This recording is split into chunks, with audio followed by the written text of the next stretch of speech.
This is problem 3-75 or 3.75. It's on page 132. The shafts of an angle drive are acted upon by the two couples shown, also known as two moments. Replace the two couples with a single equivalent couple, specifying its magnitude and the direction of its axis. I won't draw the right angle drill coupling device, but I will draw a coordinate system that matches what was given.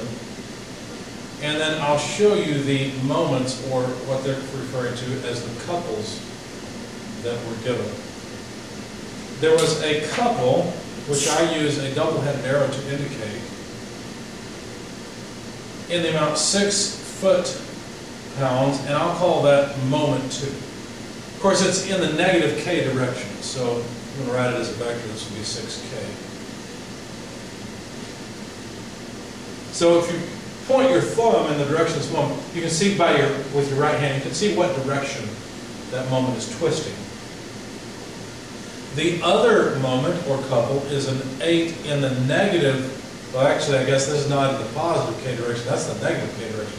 This is also the negative j direction, foot-pounds force, and I'm going to call that moment 1. To find the equivalent couple, or the effect of these two together, you just add them. The effective moment is just the sum of those two.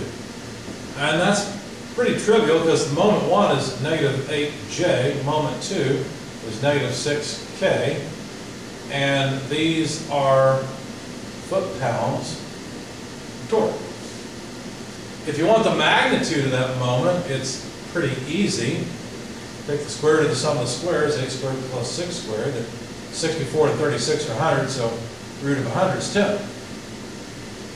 So the total torque is 10 foot-pounds. How does it act? Well, these are vectors. You just sum them up. And so the total, I should have drawn the equivalent moment in green so you can see it.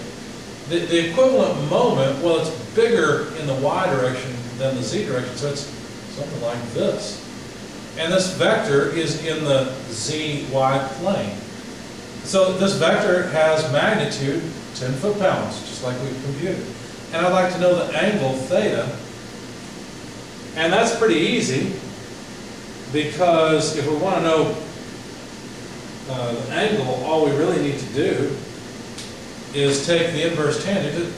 The way it works, these are just vectors. This vector, this negative 8j, looks like this. Say that it's 8 units long. Try to draw everything to scale. And this negative 6k vector, I'm looking at it this way, opposite the x-axis, like this, it's 6 units long. And they're just vectors, so they just add up to the 10 foot-pound equivalent moment vector, you see. It's just a rectangle, nothing more or less. So if we wanted to know that angle, where is that angle? Well, it's right here. So theta is equal to the inverse tangent of, well, y over x, so 8 over 6. Well, that's just about 53.13 degrees. I'm not sure if that's how they wanted us to find the direction. There's another way to say it, and that is that we could write down the unit vector in the equivalent moment direction by just taking the equivalent moment, negative 8j minus 6k, and divide it by the magnitude of the vector. I guess I can write it this way: square root of 8 squared plus 6 squared, which is just 10. So that's negative 0.8j minus 0.6k.